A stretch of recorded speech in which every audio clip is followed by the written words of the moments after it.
não caiu por terra, porque mais ou menos 6 meses depois o Senhor Jesus veio e deu nisso o seu ministério e mostrou a grandeza do seu poder. Dentre os milagres que Jesus fez, um especial, ficou claro que estava ali entre eles um que não era apenas um profeta, mas a própria encarnação de Deus entre nós. E foi quando Jesus andou sobre o mar, superando, estando acima de todas as leis da natureza, ele caminhando tranquilamente sobre o mar. Ali no mar Jesus fez a sua passarela. Passarela é um lugar onde se desfila. Passarela é um lugar onde se mostra a beleza de alguma coisa.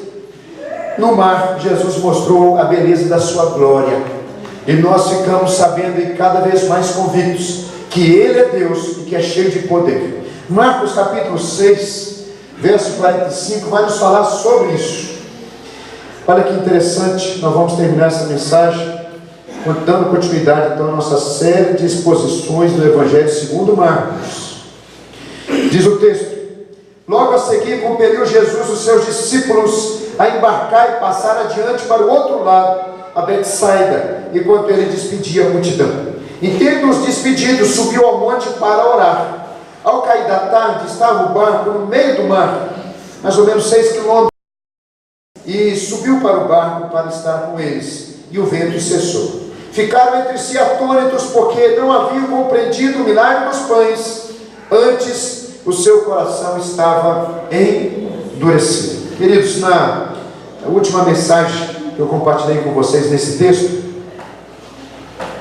que foi no Dia das Mães, eu disse que quando Jesus caminha sobre o mar, e os discípulos testemunham esse caminhar de Jesus, esse andar de Jesus sobre o mar, os discípulos estavam vendo ao vivo o cumprimento de muitas revelações do Senhor que estavam ali contidas no Antigo Testamento. Essas revelações são, por exemplo, livro de Jó, capítulo 9, verso 8, que quem sozinho estende os céus e anda sobre os altos do mar? Jó perguntando e questionando, e ele fala exatamente que somente Deus poderia fazer isso. Mesmo livro de Jó, livro do sofredor, capítulo 38, verso 16: acaso entraste nos mananciais do mar, ou percorreste o mais profundo do abismo, lá naquela parte mais profunda do mar, que até hoje toda a tecnologia ainda é desconhecida. Salmo 77, verso 19, fala assim: pelo mar foi o teu caminho, e as tuas veredas pelas grandes águas, e não se descobrem os teus vestígios. Então todas essas promessas e várias outras, eu separei essas aqui, nos falam então que somente Deus tinha autoridade sobre a sua criação para fazer isso.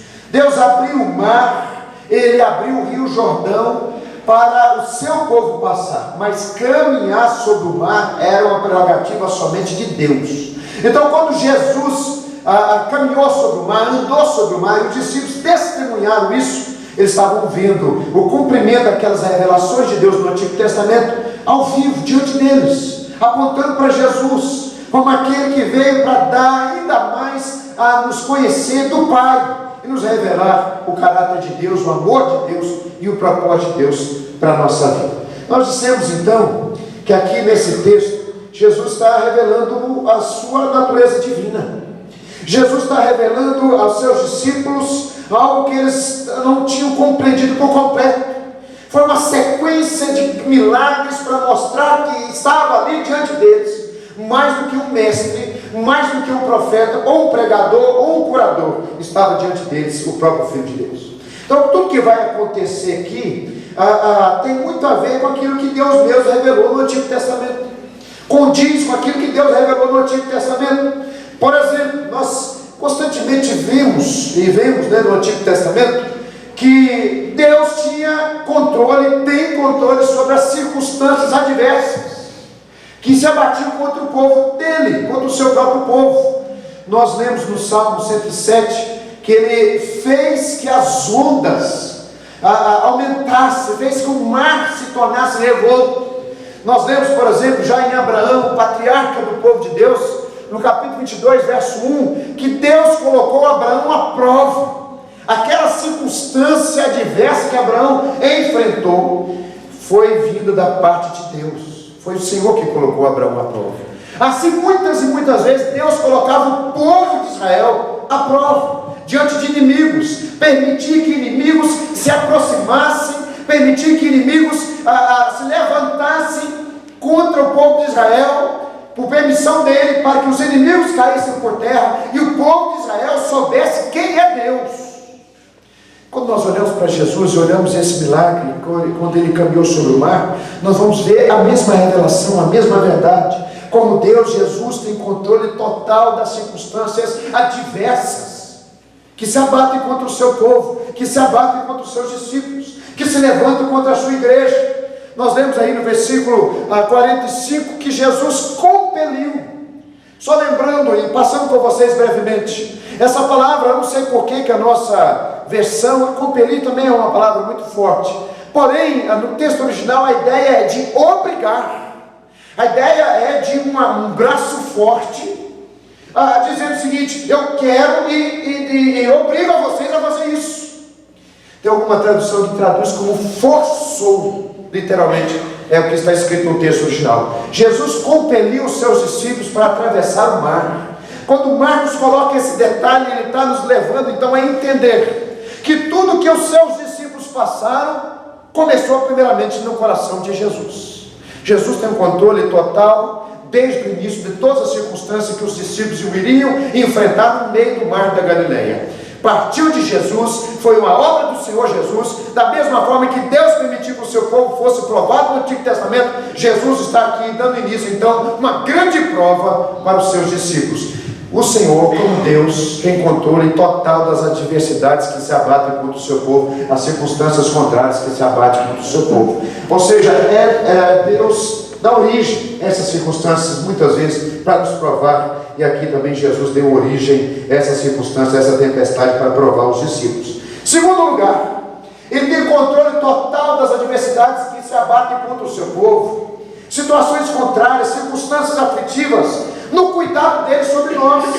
Olha aí no versículo 46. E tendo-os despedido, subiu ao monte para orar. Jesus não foi apenas orar na sua comunhão pessoal, ele foi orar pelos discípulos, pela segurança dos discípulos, para que os discípulos passassem por aquela experiência e experimentassem poderosamente tudo aquilo que Jesus estava propondo para eles ao passar pela tempestade no mar da Galileia. O cuidado de Jesus, ele foi orar pelo seu povo.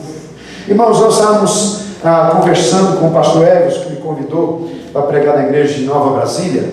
Ele, falando de um amigo que converteu na igreja lá, e foi crescendo, e foi conhecendo o Evangelho, e caiu em alguns extremos, que entre nós, às vezes é mais conhecido, talvez não é mais conhecido entre alguns de fora, mas entre os presbiterianos, esse extremo é conhecido. Por exemplo, o extremo chamado de hipercalvinismo, onde as pessoas chegam a dizer que não precisam mais orar, por exemplo, que não precisam orar, que não precisam mais clamar a Deus, porque já que Deus sabe todas as coisas, para que orar? Aqui nós vemos o próprio Filho de Deus orando pelos discípulos, para que os discípulos passassem por aquele momento, protegidos, guardados, e que experimentassem aquele momento com entendimento e com consciência de tudo aquilo que Jesus estava permitindo que eles passassem. Esses extremos são extremos que algumas pessoas caem, mas que nós não vemos em Jesus. Olhe para Jesus e você vai entender como nós devemos agir diante de certas circunstâncias. Olhe para Jesus e você vai entender como Deus age em certas circunstâncias, porque Jesus é Deus homem. Então, se ele faz alguma coisa, ele faz, e você entendendo aquilo que ele fez, você entende como você deve fazer. Como homem, ele age de forma perfeita. Como Deus, ele faz alguma coisa e você entende com consciência daquilo que Jesus fez, então você entende que Deus faz assim, porque ele é o próprio Filho de Deus encarnado entre nós. Então, se Jesus foi orar pela segurança dos seus discípulos, por que tem certas pessoas que dizem que não devem orar? Pelo contrário, se Jesus orou, nós devemos orar mais ainda. Se ele, como homem perfeito e Filho de Deus, clamou e teve um tempo de comunhão com Deus, quanto mais a gente somos pecadores, temos o nosso coração tão enfraquecido e temos tantas dúvidas que tomam conta da nossa vida. Nós temos que orar, colocar o nosso joelho no chão e clamar a Deus pela graça, a misericórdia e o poder dele na nossa vida. Jesus tem o controle de todas as coisas. Ele está orando pelos seus discípulos, ele está cuidando dos discípulos, ele está orando para que esses discípulos passem por aquela tormenta e entendam tudo aquilo que estava permitindo que eles passassem. Olha no versículo 47. Ao cair da tarde estava o barco no meio do mar, e ele sozinho em terra, e vendo-os em dificuldade. Novamente está aí uma demonstração do cuidado de Jesus. A presença física dele não estava lá, mas os olhos do Senhor Jesus estavam postos sobre os seus discípulos. Queridos, nós estamos falando do Senhor Jesus, da revelação dele, da divindade dele, da forma dele de ser Deus entre nós. E quando nós lemos o Antigo Testamento, nós vamos ver que isso condiz com tudo aquilo que de Deus Pai foi falado no Antigo Testamento. Por exemplo, se você olhar no Salmo, eu gosto muito do Salmo, deixa eu achar aqui na minha anotação, Salmo 34, verso 15. Os olhos do Senhor repousam sobre os justos, e os seus ouvidos estão abertos ao seu clamor. Quando diz o texto que Jesus, ele via, na noite, no cair da tarde, no começo da noite, vendo-os em dificuldade a remar, o que está se cumprindo diante de nós, é isso que foi falado acerca de Deus no Antigo Testamento, que os seus olhos repousam sobre os justos, sobre o seu povo. O Senhor cuida de nós, o Senhor Jesus cuida da nossa vida, e os seus ouvidos estão abertos ao seu clamor. Você acha que os discípulos não clamaram ali naquele momento? Você acha que os discípulos não pediram o socorro do Senhor naquele momento? E o mais interessante, se você tem condições, e vendo-os em dificuldade. Essa expressão que no texto original é muito forte. É uma expressão que quer dizer sendo chicoteados de todos os lados pelas ondas. De novo, eu não sei porque que a nossa versão traduziu como somente dificuldade, porque o texto não fala somente de dificuldade, fala de uma aflição, fala de uma tempestade, fala de aperto, fala de medo, fala de perigo. Mas Jesus estava ali e vendo eles. Isso é demonstração do cuidado do Senhor Jesus. Os seus olhos estão sobre os justos, sobre o povo de Deus, sobre a igreja. O Senhor Jesus jamais abandona o seu povo. O Senhor Jesus jamais descuida do seu povo. Nós podemos estar em meio às tempestades, podemos estar em meio às circunstâncias de tamanha aflição, mas podemos ter certeza que o Senhor Jesus nos olha e cuida de nós. Guarda isso no seu coração.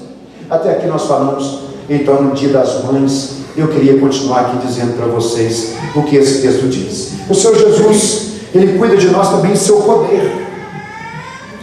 O poder do Senhor é para ser manifestado em favor do seu povo. Isso que nós chamamos em teologia da providência especial de Deus. Deus cuida de toda a criação, mas de forma especial o seu poder está sempre sendo liberado em favor do seu povo, de forma especial, para que o seu povo seja liberto, para que o seu povo seja livrado de todas as circunstâncias que podem impedir o caminhar do seu povo aqui nessa terra. Diz o texto então que no momento de maior aflição, quando o barco estava sendo chicoteado pelas ondas de todos os lados, Jesus veio caminhando sobre as águas. Eu disse para vocês, só mencionei com vocês, que quando Marcos escreveu esse texto, ele usou uma palavrinha muito interessante, que é essa palavra aqui, olha, girar, dar voltas. Jesus não estava ali naquele momento se segurando nas ondas, pelo contrário, ele tinha total domínio sobre a tempestade. Ele caminhava, ele andava, ele dava as voltas. Os discípulos que não perceberam, só no momento que quando eles perceberam, e eles perceberam de uma forma assim um pouco obscura, eles acharam que era um fantasma, mas Jesus estava passeando na tempestade. Literalmente é passear, é dar voltas, que é a palavra que o Marcos usa, passear na tormenta. Vocês estão conseguindo entender o que está sendo mostrado aqui para vocês? É que a tormenta pode ser grande para nós, mas a tormenta não é grande para Jesus. Louvado seja Deus. A tempestade é ameaçadora para nós, mas Jesus olha a tempestade e caminha e passeia sobre ela. Não há tempestade, não há aflição, não há nada que se levante contra o Senhor que seja maior do que o seu poder. a igreja. Jesus então aparece e diz o texto, agora, de uma forma assim que só Marcos usa. Sabe por quê? Vou repetir com vocês. Marcos, ele tem só Marcos tem esse detalhe, porque Marcos foi o evangelho escrito com a companhia do apóstolo Pedro. O apóstolo Pedro, no texto de Mateus, ele caminha sobre o mar. Então Pedro dá um detalhe para Marcos que os outros evangelhos não têm. Olha no finalzinho do verso 48, diz o texto que queria passar ali a dianteira. Primeiro, Jesus passeava sobre o mar, demonstrando o seu poder literalmente. Quando os discípulos perceberam que Jesus já estava próximo, Jesus já estava passando do barco. Aí a gente fica assim, e queria tomar-lhes a dianteira. Já que ele estava passeando tranquilamente, os discípulos não perceberam, ele estava tipo assim, isso aqui é manifestação de graça, porque ele estava ali para chamar a atenção dos discípulos. Estava lendo o comentarista diz isso de uma forma que eu achei fascinante. Jesus, ele caminha, ele dá voltas, ele passeia sobre o mar, e quer passar adiante dizendo o seguinte: estou aqui, olha para cá, eu estou presente no meio da tempestade. Isso aqui é manifestação da graça. O Senhor Jesus está sempre perto de nós, no meio das tempestades, nos chamando para Ele, para que a gente possa percebê-lo no meio das tormentas, para que a gente possa olhar para Ele no meio das aflições. Ele queria passar diante dos discípulos, porque os discípulos não estavam vendo. Eu vou ver se eu passo na frente dele, para ver se eles veem, para ver se eles notam que eu estou diante deles, que eu estou junto deles, que eu passei sobre o mar, que as ondas do mar, as ondas revoltas do mar, não fazem diferença diante do meu poder. O Senhor Jesus cuida do seu povo, quando Ele manifesta o seu poder, e quando Ele oferece a sua graça. O Senhor Jesus está perto de nós, no meio das tormentas. O tempo pode ser, que o tempo é dele, o tempo não é nosso, lembra? Jesus está sendo revelado aqui como Deus, na sua natureza divina, e como Deus, Ele tem o tempo de agir. Diz o texto que na quarta vigília da noite, os romanos, e Marcos escreveu para a igreja em Roma, os romanos dividiam a madrugada às 12 horas aí da madrugada em 4 vigílias de 3 horas. A quarta vigília da noite, sabe que horas eram? Entre 3 e 6 horas da manhã.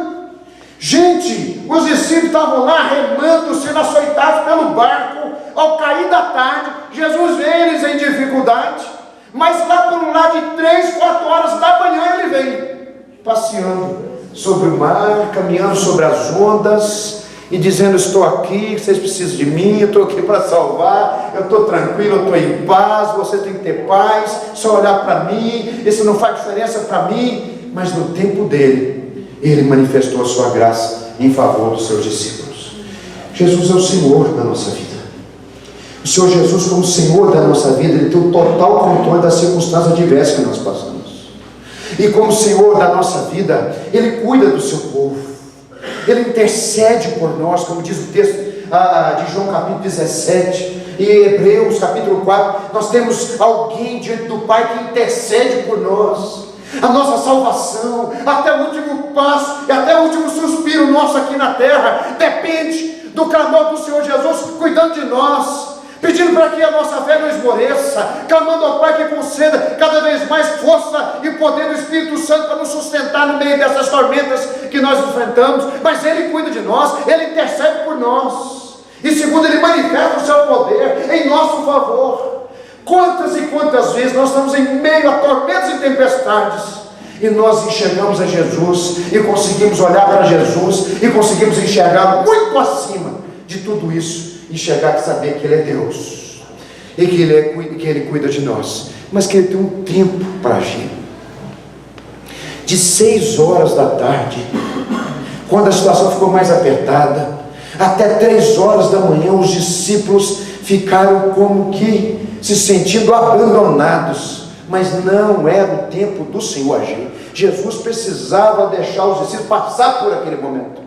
Da mesma forma, gente, povo de Deus, nós passamos por aflições. Eu não sei quanto tempo você passa por essa tormenta, e nós oramos, e nós clamamos, mas parece que Jesus não vem caminhando sobre o mar para encontrar-se conosco. E a gente pensa o seguinte: Jesus abandonou. Não abandonou. Ele somente tem o tempo dele. Ele é soberano.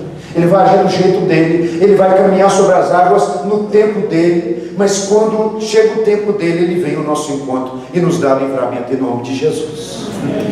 Ele tem o tempo dele. Você tem que aprender a submeter ao Senhor. Você tem que parar de questionar Deus. Deixar Deus ser Deus. É a lição que nós vamos aprender até o final da nossa vida aqui nessa terra. Nós vamos saber que a nossa vida está nas mãos dele e que ele é livre para fazer o que ele quiser, e da mesma forma ele é livre para não fazer o que ele quiser. Ele é Deus, o tempo é dele, o relógio é dele, não é o meu relógio, não é o seu relógio, é o relógio do Senhor. E o relógio do Senhor muitas vezes não está de acordo com o meu relógio, e muito menos de acordo com o relógio daquelas pessoas que acham que Deus tem que caminhar do jeito deles. Deus não está de acordo com o nosso relógio. Deus não está de acordo com o relógio de quem quer que seja nessa terra. A vontade é dele, o propósito é dele, o tempo é dele, o poder é dele, e no tempo dele ele vai manifestar a sua graça e o seu poder. Quarta vigília da noite. Como que esses homens sofreram? Segundo lugar, acompanhe comigo, verso 49 e verso 50. Como Deus, Jesus traz paz em meio à tormenta. Como Deus, o Senhor está nas circunstâncias, no controle das circunstâncias adversas. Como Deus, Jesus traz paz em meio às circunstâncias adversas, em meio às tormentas. Verso 49 e verso 50, acompanhe comigo. Eles, porém, vendo andar sobre o mar, pensaram tratar-se de um fantasma e gritaram. Aqui você vai ver que os discípulos, sendo discípulos de Jesus, ainda permaneciam com certas coisas a serem tratadas.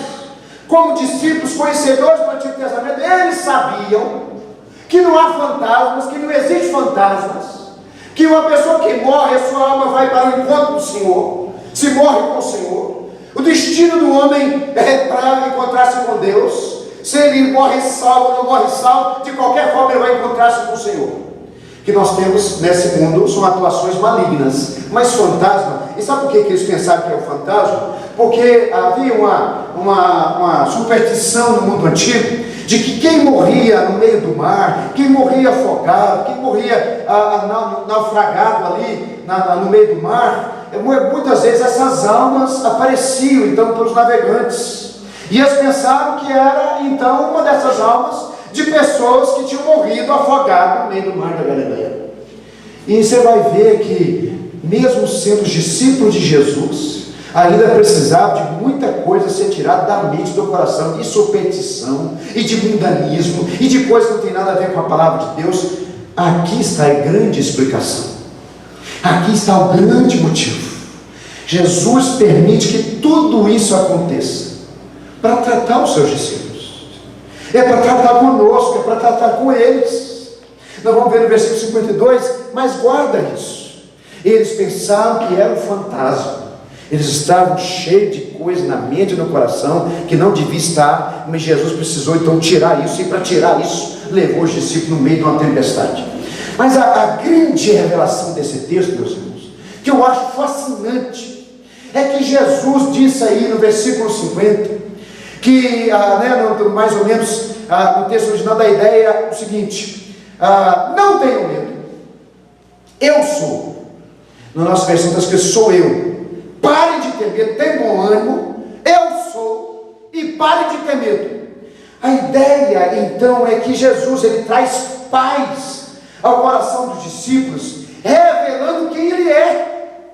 E quando o texto original vai registrar essa expressão, eu sou, eles trocam, sou eu, eles trocam para a expressão eu sou, que nos liga com aquilo que o Senhor disse para Moisés na sarça ardente. Vocês lembram? Quando Moisés foi chamado por Deus, Moisés questionou e resistiu ao chamado de Deus. E no momento que o Senhor já estava ali, então, tratando com Moisés, ele disse assim: quando eu chegar diante do seu povo, e o seu povo disser, quem te enviou? Qual o seu nome? Com quem eu vou dizer? O Senhor disse assim: eu sou o que sou. Diz isso ao povo de Israel: eu sou o que sou. Eu sou aquele que é. Eu sou aquele que tem todo o poder, aquele que tem toda a graça, eu sou o que sou. O eu sou me enviou até vocês. Diz isso ao povo de Israel. Quando o Senhor Jesus diz, tende bom ânimo, e ele vai dizer, sou eu, Marcos, ele diz, eu sou. E está se apresentando como Deus, e está dizendo que é possível ter paz em Jesus no meio das tormentas. Você consegue imaginar esse negócio? Você consegue estar vendo, por exemplo, a sua família, que nós tivemos no mês de maio, no mês da família, a sua família em completa tormenta, e mesmo assim entender que em Jesus você pode ter paz? Quando nós temos Jesus na nossa vida, no nosso coração, todas as coisas perdem significado, até mesmo as tormentas. As tormentas deixam de ser tormentas, porque a gente pode estar no meio da tormenta e mesmo assim não temer a tormenta, porque Jesus diz, não tem medo, pare de ter medo, tem paz em mim, sou eu que estou chegando, eu que estou entrando no barco, olha para mim, aquieta o coração. É possível ter paz no meio das tormentas que nós enfrentamos. Não é fácil. Você está louvando a Deus com paz no coração, vendo circunstâncias e situações difíceis abatendo contra a sua família, mas é possível louvar o Senhor no meio do vale, louvar o Senhor no meio do furacão, louvar o Senhor no meio das tempestades. É possível ter paz em Deus no meio das tormentas.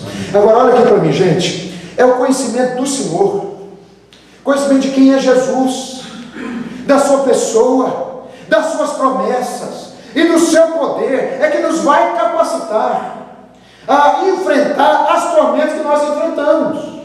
Não é a força, não é a sabedoria, não são as oportunidades que vão se abrir, mas é o conhecimento e a nossa fé em Jesus Cristo que vai nos capacitar a enfrentar as tormentas que nós enfrentamos. Se não fosse assim, Jesus não tinha dito, tem de bom ânimo, sou eu, não temo, pare de ter medo, sou eu, olhem para mim, me enxerguem, tenham fé em mim, porque é possível, e na nossa fé em Jesus, que nós somos capacitados então a enfrentar as tormentas e as tribulações que se abatem contra a nossa vida.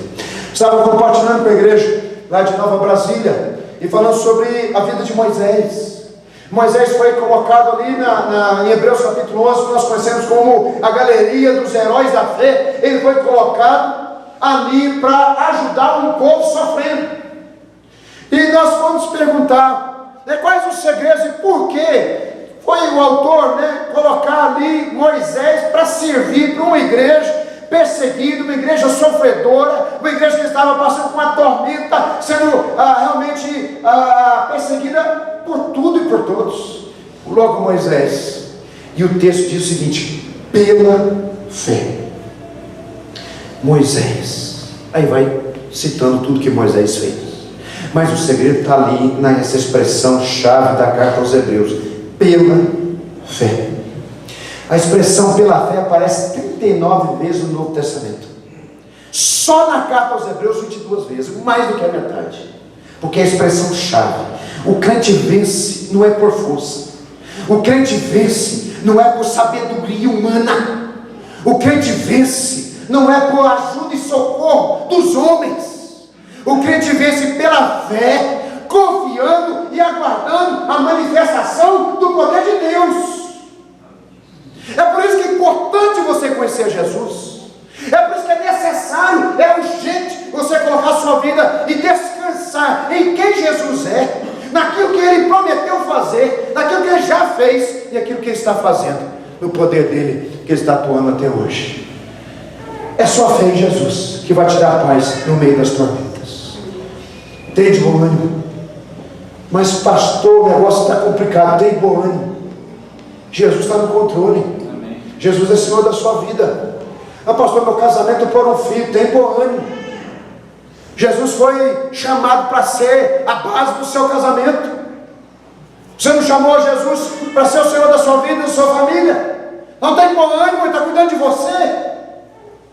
Mas para isso enche o seu coração de fé, enche o seu coração das revelações de quem Jesus é, porque essas revelações de quem Ele é, as suas promessas, o seu poder, a sua grandeza e a sua graça é que vai te capacitar a ter paz no meio dessa tempestade.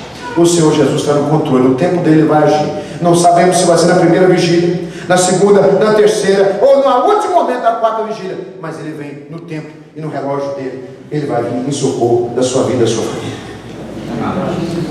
É possível ter paz no meio das tormentas. Não é fácil, mas é possível. Último, olha aqui comigo, gente, que coisa maravilhosa, os versículos finais desse texto. Como Deus, Jesus está no controle das circunstâncias diversas que se abatem contra o seu povo. Versículo 45 ao versículo 48. Como Deus, Jesus está aqui, então, como diz o texto, oferecendo a si mesmo para nos dar paz no meio das circunstâncias diversas. Nossa paz está no Senhor Jesus. E em João 16, verso 33, ele mesmo disse aos discípulos: tendes paz em mim. No mundo passais por aflições, mas tende bom ânimo, eu venci o mundo. Em Jesus, até mesmo o sofrimento passa a ter outro significado, e até o sofrimento nós podemos vencer, tendo paz no meio da angústia, no meio da luta, no meio da dor. Em Jesus nós vencemos o mundo e as aflições que o mundo impõe sobre nós. Por último, verso 51 e 52. Como Deus, Jesus usa as circunstâncias adversas para o bem do seu povo. Olha que interessante. E subiu para o barco para estar com eles, e o vento cessou. Ele mostrou o seu poder, seu domínio sobre a criação. A criação veio por meio dele, e a criação será redimida por meio dele. Enquanto isso, a criação se prostra diante dele, até que chega o último dia, quando toda a criação será redimida. Ficaram entre si atônitos, porque não haviam compreendido o milagre dos pães. Antes, o seu coração estava endurecido. Aqui que é maravilhoso, aqui que está a grande lição. Além dessa, que nós podemos ter paz no meio das tormentas. O Senhor usa as tormentas, as tempestades, para o bem do seu povo. Primeiro, para revelar a grandeza de quem Deus é. Jesus colocou os discípulos no meio daquela tormenta, para que abrissem os seus olhos. Eles não tinham entendido o milagre dos pães. Em outras palavras, eles não tinham tido a dimensão de tudo que tinha acontecido, quando Jesus pega 5 pães e 2 peixes, e multiplica e alimenta uma multidão de 5.000 homens, sem contar mulheres e crianças. Eles não tinham entendido, eles não tinham atinado para aquilo. Então Jesus coloca eles naquela tormenta para quebrantar os seus corações, e para que eles pudessem compreender mais da grandeza de Deus e daquilo que o Senhor Jesus tinha feito. As nossas tormentas são benéficas. Se você está sofrendo por ser crente, se você está sofrendo como crente, se você está sofrendo aqui nessa vida, na sua caminhada cristã, são as tormentas que o Senhor usa para abrir seus olhos e quebrantar seu coração, para que você possa compreender mais quem Deus é e o que Ele tem feito. Tem certas coisas que você só vai ser curado no sofrimento. Os discípulos tinham um coração endurecido, e no meio do sofrimento o Senhor purificou seus corações, foi tirando aquilo que não prestava, foi tirando as ideias erradas, foi purificando a mente e o coração. Gosto muito do texto de Provérbios, que fala: como o crisol prova o ouro e a prata, o Senhor prova os corações. E é no fogo das provas que nós passamos que o nosso coração endurecido vai ser quebrantado, e os nossos olhos vão ser abertos para nós enxergarmos a grandeza do Senhor, do que Ele tem feito. Tem coisas que você só vai compreender no meio da tormenta. Tem coisas que você vai aprender no dia a dia, nas suas meditações, em oração, na tranquilidade do seu lar. Você vai aprender, você vai compreender do propósito de Deus na sua vida. Outras coisas é necessário que você experimente os cardos e abrolhos desse mundo, para que você sofra, e no sofrimento o Senhor revele a sua graça, porque senão você nunca vai atingir essa profundidade, jamais. Foi o que João aprendeu, que parece ser tão simples e tão assim, tão batido, né? A gente sempre recorre a esse versículo, depois de tudo que João passou, a gente sempre recorre a esse versículo. Pensei que tudo pode, nenhum dos seus planos pode ser frustrado. Em outras palavras, tudo que aconteceu com Jó estava no coração de Deus antes. E ele fala: eu te conhecia só de ouvir falar, mas agora os meus olhos te veem. É nas tormentas que os nossos olhos são lavados da sujeira desse mundo que impede nós enxergarmos a pureza do agir de Deus. É nas tormentas que os nossos olhos são abertos, das trevas desse mundo que encobre a graça do Senhor, que está o tempo todo do nosso lado e agindo em nosso favor. Mas nós não enxergamos, a não ser quando nós passamos por tormentos, tribulações, sofrimento, angústias. Eu não sei o que você está enfrentando, eu não sei o que você está passando, mas é necessário, se você é um homem de Deus, uma mulher de Deus, é necessário para o seu próprio bem. Abre comigo Romanos 8, por favor, verso 18. Verso 18. Deixa eu dizer uma coisa com você. Com Jesus, o sofrimento do mundo já não é mais o sofrimento, porque você pode ter paz. E o Senhor Jesus, Ele transforma a maldição em bênção. Quantos de nós estão sofrendo por circunstâncias, situações desse mundo, mas nem tem que ter certeza, essa convicção do nosso coração, que com Jesus, o próprio Senhor Jesus pode transformar essa maldição em bênção, esse sofrimento em glória, essa angústia em alegria, essa derrota, aparente derrota em vitória, porque no sofrimento o bem do Senhor é feito na nossa vida. Olha aqui, Romanos 8, verso 18. Nós gostamos muito de ler o versículo 28, que quando diz todas as coisas, nós sabemos que todas as coisas cooperam para o bem daqueles que amam a Deus, mas nós esquecemos do verso 18. E o verso 18 diz o seguinte: porque para mim tenho por certo que os sofrimentos do tempo presente não podem ser comparados com a glória a ser revelada em nós. Quando nós sofremos, nós temos que entender que esse sofrimento é necessário e que esse sofrimento não se compara com tudo aquilo que o Senhor tem para nós, quando nós atravessarmos esse mundo de tormentas e recebemos tudo aquilo que o Senhor tem para a gente. Eu não sei como está o seu coração. A tempestade pode ter tomado conta da sua vida, e você nesse momento está achando que Deus te abandonou, e não te abandonou. É necessário que você passe por isso. A quarta vigília da noite não chegou. Se chegou, o Senhor Jesus está entrando com providência. Se não chegou, é hora de esperar e saber que tudo isso vai cooperar para o seu bem. Vai cooperar para que você tenha um coração mais quebrantado. Porque se Deus deixar, você fica com o seu coração endurecido. Se Deus deixar, você fica vaidoso. Se Deus deixar, você fica iludido. Se Deus deixar, você fica apegado às coisas desse mundo. E você acha que é assim que deve ser vivida a sua vida. Mas no meio da tormenta o Senhor vai te quebrantando. No meio da tormenta o Senhor vai te purificando. No meio da tormenta o Senhor vai abrindo os seus olhos. E você vai enxergando a grandeza do Senhor que está sempre conosco, que está aqui e que está conosco no meio desse mar revoltado. Que Deus te abençoe, meus irmãos. Que Deus te abençoe, em nome de Jesus. É possível ter paz na tormenta. Minha oração para você vai ser que você tenha paz no seu coração. Paz em Deus. E segundo, que você possa enxergar o Senhor de uma forma que você nunca tinha enxergado antes, porque o Senhor está tratando o seu coração. A quarta vigília da noite não chegou. Se chegou, o Senhor vai estar entrando com providência. Se não chegou, o Senhor está tratando com você. Aí é a quarta vigília da noite que está por vir. E quando a quarta vigília da noite chegar, você vai ver o Senhor passeando no meio do seu sofrimento e mostrando para você que isso não é nada, que tem o poder de todas as coisas e que aquilo que te espera lá na frente é muito maior, porque você tem sofrido aqui nessa terra. Que Deus abençoe muito o seu coração. Eu quero orar com você. Feche seus olhos, mesmo assentado, eu quero orar com você. Eu pedi ao Luiz e Vitor para vir aqui louvar a Deus com um canto depois da oração. Depois nós vamos impetrar a bênção. Não vamos ter um momento ainda, depois vamos impetrar a bênção. Mas feche seus olhos. Como pastor, eu quero orar com você. Ó Deus, nós te louvamos e nós te agradecemos, ó Deus, por essa revelação maravilhosa que só nos deu aqui nesse texto. A revelação, ó Deus e Pai, que o Senhor está no controle de todas as nossas circunstâncias, de todas as nossas aflições, das tormentas que nós passamos, das tempestades que nós enfrentamos, do mar revolto que nós nos adentramos muitas vezes na nossa vida, no nosso casamento, aqueles que são casados, na nossa família. Nós enfrentamos, ó Deus, circunstâncias adversas, mas que consolo é saber que o Senhor está no controle de todas as coisas, e que consolo é saber que os seus olhos estão atentos e seus ouvidos estão abertos a ouvir o nosso clamor no meio da tempestade. Ó Deus, que conforto é saber que é possível ter paz no meio da tormenta.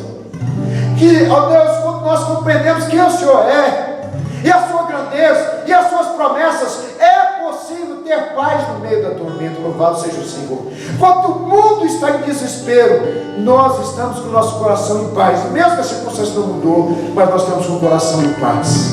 E que consolo é saber, meu Deus, que tudo isso tem contribuído para o nosso bem, e com a glória que há de ser revelada em nós, isso nem pode ser comparado, meu Deus. O sofrimento não pode ser comparado com tudo aquilo que o Senhor tem reservado para aqueles que te amam. Meu Deus, mas a gente sabe também, meu Deus, que nós somos fracos, e que até que chega a quarta vigília da noite, nós gritamos, nós clamamos, nós choramos, nós vemos fantasmas, nós vemos as coisas turvas, nossa mente está cheia de ideia errada, e muitas vezes nosso coração tem desespero, como os discípulos se desesperaram.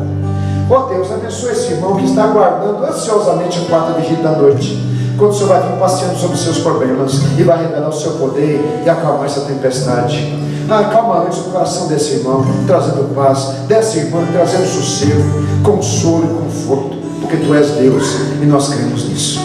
Obrigado, Senhor. Recebe, ó Deus, a nossa adoração nesse momento mais uma vez, porque o Senhor é digno, o Senhor nosso Senhor. Louvado seja o nome do Senhor. Amém.